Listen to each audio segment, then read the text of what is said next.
A single meeting can change a presidency if it changes the math.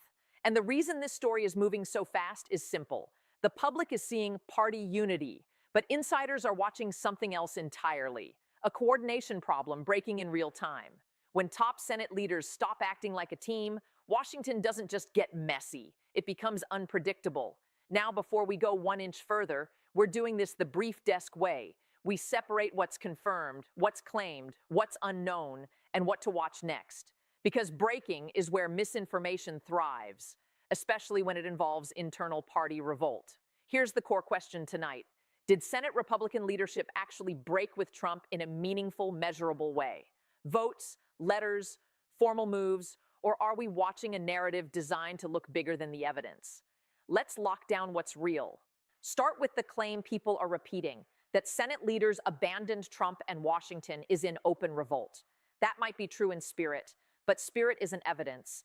The only things that count as confirmation are official statements, publicly available letters, recorded votes, committee actions, or reputable reporting that cites identifiable sources and provides verifiable details. So here's what we can responsibly say without inventing anything. If there is a revolt, it will show up in one of three places. 1. A documented letter or joint statement by senators. 2. A visible vote count that blocks a White House priority. 3.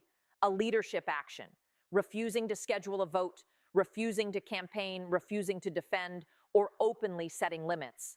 If none of those exist yet, then what we have is pressure, rumor, and narrative building, not a confirmed institutional break. And that matters because online, the sentence, "Senate leaders are furious," spreads faster than any actual document. So the first thing you should ask is, where's the paper trail? Where's the vote? Where's the public proof? Now that we've set the standard, let's reconstruct how this story typically forms and where it can go wrong. The timeline, how revolt stories get built. These stories usually begin the same way. A private conversation gets described as a closed-door emergency meeting. A leak becomes sources confirm. A vote whip count becomes a guaranteed defeat. And within hours, the narrative hardens. Leaders have turned, the president has lost control, and the party is fracturing. Sometimes that's true, but sometimes it's a storyline that benefits someone.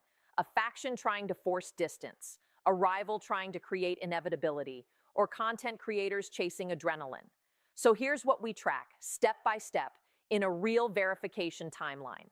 First, what triggered the alleged revolt? Was it a specific bill, a foreign policy statement, a threat of primaries, a donor backlash, a polling shock? Second, who is named, not sources, not insiders? Who specifically is said to have moved? Third, what changed publicly after the meeting? Did any senator sign something? Did leadership adjust scheduling? Did donors or trade groups go on record? Did allied governments comment? If you can't identify the first verifiable domino, the story may still be developing, but it's not confirmed at the level the headlines imply. Now, if the revolt claim revolves around something like an emergency powers push or a sudden major bill, there's a concrete way to verify whether leadership is actually breaking, because power in the Senate isn't emotional, it's procedural.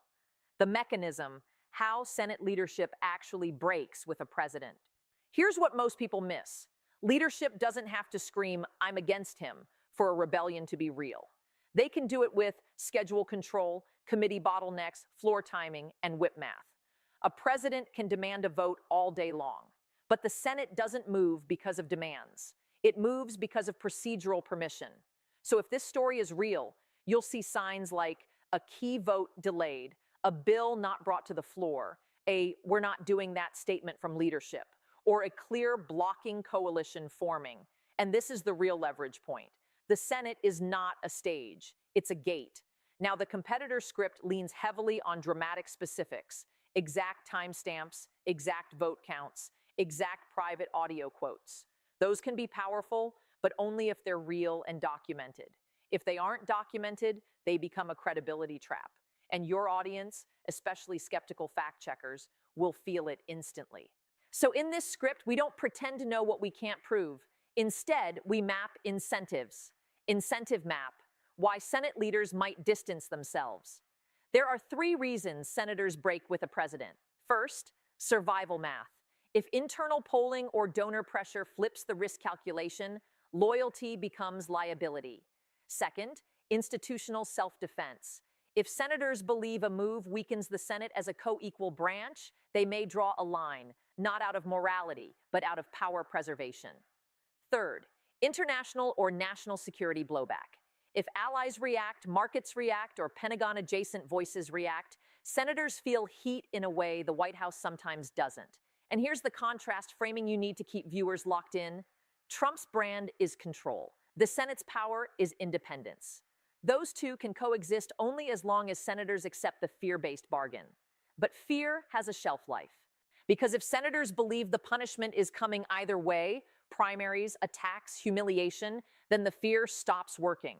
And the moment fear stops working, coordination becomes possible. That's the pivot. That's the hinge. What this means right now, the real-world consequences. Even if we're still waiting on hard proof, letters, documents, votes, the impact can start immediately. Here's what changes the moment. Leadership distance becomes believable. Donors hedge. Major groups soften their language. Media coverage splits. And staffers prepare for two realities at once: loyalty messaging and exit planning. This is also where public trust fractures, because people begin to see government as pure faction warfare, not governance. And markets, if they sense instability, don't wait for certainty. They price risk early. But here's the key. The biggest consequence isn't partisan, it's institutional.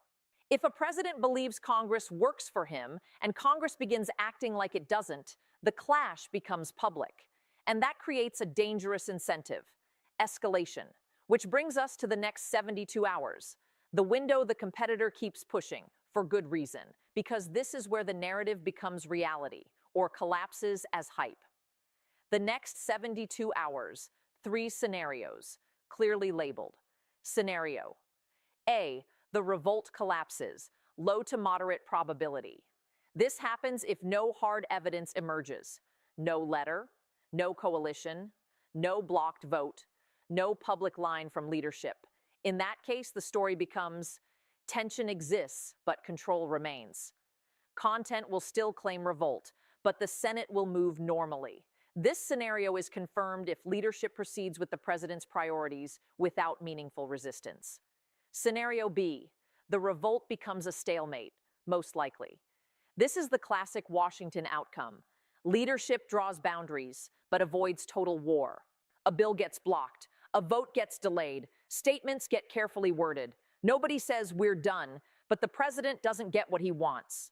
This scenario is confirmed if we see procedural resistance, missed deadlines, withheld votes, quiet coalition math, without open leadership rupture.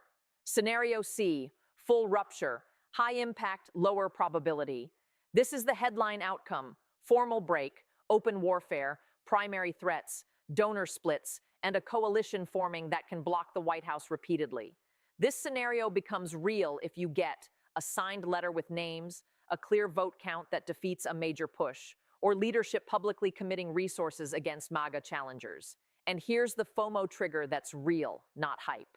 Once the first institutional no happens publicly, the second becomes easier. That's when momentum flips. So what should viewers actually track before believing anyone? Watch list. What to track before you believe the revolt narrative. Track the proof, not the adrenaline. Watch for a public letter with names, a Senate schedule move that signals refusal, a whip count from reputable outlets with consistent reporting, statements from leadership offices that change tone from support to limits, donor group language, especially business groups, shifting to stability and constitutional governance, any bipartisan motion or resolution that actually restricts executive power.